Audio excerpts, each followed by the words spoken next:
My brother-in-law dropped his 3 kids off at school. An hour later, his son was dead.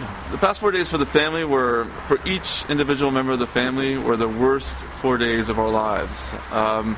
And as horrible as those days were, it was incomparable to what those days were like for the 2 parents. Noah was shot 11 times. So, knowing that and then seeing the small casket, and then having to put that casket in the ground, and in the Jewish tradition, physically have to shovel dirt on top of a little boy who just turned 6.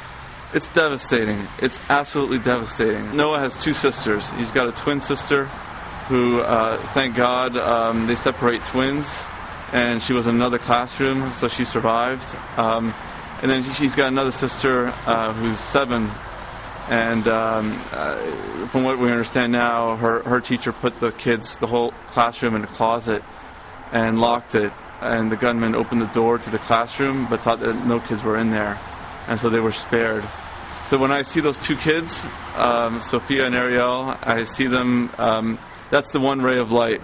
What we don't want is the same old debate where one side of Talking Heads talks about gun control, and the other side of Talking Heads talks about culture, and 10 days later it's forgotten, and then we wait for the next shooting, and we have the same Talking Heads on both sides having the same argument.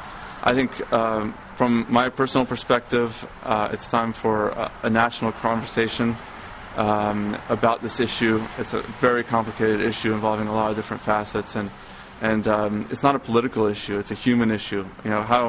Whatever political party you belong to or whatever your beliefs are, everybody agrees that 6-year-olds dropped off at school should come home alive, and it shouldn't be ripped apart by 11 bullets.